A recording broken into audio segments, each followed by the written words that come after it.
Luffy and Blackbeard versus Imu. Mangyayari nga ba ang team up na ito para pabagsakin ang current king of the world na si Imu Sama at ang magiging final villain ay si Blackbeard na? Dahil ang goal nitong si Blackbeard ay ang maging king of the world at hindi niya yun magagawa nang hindi pinapabagsak at ino-overthrow itong si Imu. The same goes para dito naman kay Luffy dahil hindi siya magiging ang king of the pirates hanggang hinahabol at hinahunting pa rin siya ni Imu. Especially since siya nga ang Sun God Nika, ang warrior of liberation. Kaya mangyayari talaga ang pagtatapat sa gitna nilang dalawa ni Imu. But don't misunderstand guys, hindi ito nangangahulugan na magkakaroon ng alyansa sa gitna ni Blackbeard at ni Luffy. Malabong-malabo yon.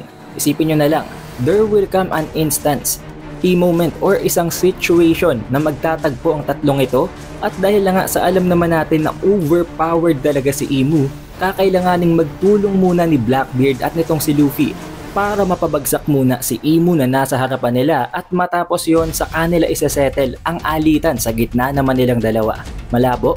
Na-foreshadow na ito sa latest chapter na ang chapter 1156. Matapos ngang ma-acquire ni Rox ang kanyang ubod ng lakas na pirate crew na nagko-consist ng pinakamalalakas na mga pirata, ng pinakamalalakas na mga kriminal all over the world, sinabi niya na kung ano talagang binabalak niya, kung anong kanyang strategy para mapabagsak ang current system para maging siya ang susunod na king of the world. At ang pinakasusi para matalo niya si Imu Sama maliban sa napakalakas niyang mga kasama sa kanyang crew ay walang iba kung hindi ang dalawang legendary devil fruit na to be fair and unbiased hindi na specify sa chapter na yon. Walang kahit na anong clue, walang kahit na anong nabanggit itong si Rox na tumutukoy sa kung ano man ang dalawang devil fruit na yon. Ang tanging bagay lang na nasabi niya doon is that ang isa sa mga devil fruits na yon na kakailanganin nila ay matatagpuan sa Elbaf. Dahilan kung bakit nabanggit pa nga nitong si Rox na kailangan daw makain ni King Harald ang devil fruit na yon.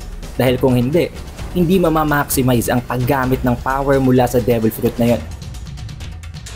Nang dahil sa mga salitang yon na binanggit nitong si Rox Sebek, mag-a-arise ngayon ang tanong na ano bang dalawang devil fruits na yon? Kapag tinanong tayo ng dalawang pinakamalakas na devil fruits sa loob ng verse, alam nyo naman na dalawa lamang ang unang papasok sa isip natin. Ang devil fruit ni Luffy at ang devil fruit ni Blackbeard. Ang Gomu Gomu no Mi or ang Hito Hito no Mi model Nika at ang Yami Yami fruit. It is also possible na isa dito ang Gura Gura no Mi or ang earthquake fruit nitong si Blackbeard ngayon na kinuha niya lang kay Whitebeard.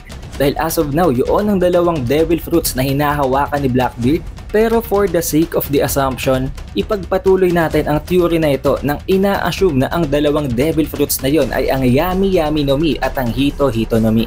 Nangangahulugan nito na ang isa sa mga major strategies nitong si Rox ay ang gamitin ang Yami Yami fruit para sa kanya at ang gamitin naman ni King Harald ang Gomu Gomu fruit o ang Sun God Nika fruit para ma-overthrow nila si Imu, para matalo nila ang current king of the world. Which would mean na ang dalawang devil fruits na yon ay ang nakatadhana na tumalo kay Imu. Ang dalawang pinakamalakas na devil fruit aside sa devil fruit na meron si Imu. Na currently, sa current era, hawak-hawak ngayon ni Blackbeard at ni Luffy. Na para bang pino-foreshadow talaga na mangyayari ang unexpected team up na yon. Isang temporary team up para pabagsakin si Imu. Pero kung totoo nga ang Gomu Gomu no Mi ang legendary devil fruit ng Elbaf Kingdom, bakit nabanggit ni Rox na kailangan itong si King Harald ang kumain nun? Hindi ba dapat kay Luffy? Huwag kayong malito guys dahil way back then, napakadaming taon nang nagdaan. Napakatagal na nun at hindi pa noon isinisilang si Luffy. Which means, back then hindi pa talaga alam ng Gomu Gomu no Mi kung kanino siya magpapakain. And since para kay Rox, ang isa sa pinakamalakas na individual na kilala niya ay si King Harald. Ang natatanging individual na nakapag-stand up sa kanya toe-to-toe na para bang isa niya itong equal. Dahilan nga kung bakit ininsulto lamang ng konti ni Kaido si King Harald ay binigyan niya na agad ito. Pero kung iisipin natin guys, paano nga ba kung ang isang napakalakas na higante tulad ni King Harald ang nakakain ng Gomu Gomu no Mi or ng Hito Hito no Mi na Sun God Nika model? Nangangahulugan ba yun na magiging mas malakas siya? Dahil unang-una sa lahat, ang magiging pinakasusi para sa devil fruit na yon ay ang imagination, ang intelligence, at ang pagiging masayahin. Oo, matalino si King Harold, pero ang pinagkaiba nila ni Luffy is that na-enjoy ni Luffy ang pakikipaglaban at palagi talaga siyang masiyahin. Unlike ni King Harold, oo matalino, magaling magpalakad ng kanyang sariling nation. Pero when it comes to what matters most pagdating sa Gomu Gomu no Mi o sa Sun God Nika Fruit ay ang pagiging free. At ang pinaka-free na tao, ang pinaka-free na character sa era na ito ay si Luffy. Na dahilan kung bakit siya nga ang napili ng Sun God Nika Fruit na ang mag-consume sa kanya. Ngayon pagdating naman kay Blackbeard, hindi natin alam kung paano napunta sa 3rd Division Captain ng Whitebeard Pirates na si Touch ang Yummy Yummy Fruit, and even as of now wala talagang kahit na anong clue, kahit na anong hint na maibibigay sa atin si Oda para maisip natin kung paano nangyari yon. Pero the fact na kay Blackbeard ngayon ang Yummy Yummy no Mi means ang dalawang ito ang susi para pabagsakin si Imu. Kaya hindi malabo at mataas ang tsansa na magkaroon ng temporary team up nga sa gitna ni Blackbeard at ni Luffy para lamang sa pinaka-goal, sa pinaka-purpose na matalo si Imu. Then after that, silang dalawa na ang magiging magkalaban. Ngayon kung talagang nagbibigay attention ka sa binibigay na hints, talagang it is to be expected na maging kalaban ni Imu ang dalawang ito. Tulad ng binanggit mismo ni Imu Sama na all throughout these generations, ang mga individuals na naka-inherit ng Will of the D ay palagi silang ino-oppose. And as you know, si Luffy at si Blackbeard ay parehong naka-inherit ng Will na yon. Si Marshall D. Teach at itong si Monkey D. Luffy. Pero tulad nga ng binanggit ko sa pinakaunang parte pa lang ng video na to, it would not mean na magkakaroon ng alyansa sa gitna nilang dalawa. Malabong malabo yon.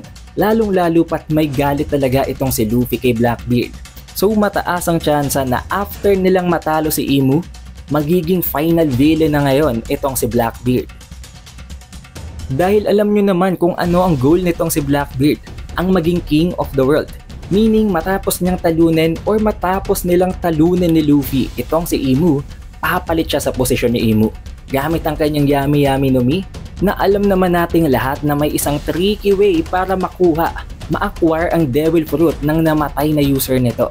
Dahil alam nyo naman na dapat matapos mamatay ng user, mag-a-appear at mare-reborn ang Devil Fruit na meron sa kanya papunta sa pinakamalapit na fruit or somewhere around the world. Pero nagagawa yung posible nitong si Blackbeard na makuha ang Devil Fruit mismo sa namatay na user nito. Kapag nangyari yon, kapag natalo nila si Imu, makukuha niya ang Devil Fruit ni Imu at siya na ang magiging king of the world, siya na ang magiging bagong overpowered na ruler. And since currently nasa break pa ngayon ng Shonen Jump magazine, I would recommend you guys na panoodin yung video na ito na tungkol sa kung paano posibleng nasa katawan pa ni Blackbeard si Rocks, which would explain kung bakit napakatalino ni Blackbeard, kung alam niya ang napakaraming bagay na hindi alam ng karamihan sa modern era, at kung bakit may iba-iba siyang personalities, kung bakit nagawa din niyang magkaroon ng dalawang Devil Fruit. As well as the theory kung bakit at kung paano napabagsak itong si Rocks D. Sebek sa kanyang panahon, kung paano siya natalo sa God Valley Incident. Ilalagay ko ang link sa description below. Be sure na naka-like, naka-subscribe at na-ring nyo ng bell button para automatic ma-notify kayo pagka-release natin ng susunod na video. Also, we have an official Facebook page and official TikTok account. Kaya naman mag-like at mag-follow na din kayo sa ibang platforms na yon. Shoutout nga rin pala guys sa napaka-solid na mga supporters na ito from the previous One Piece video. Maraming salamat. It is The Updated Weeb, and I will see you guys on the next one.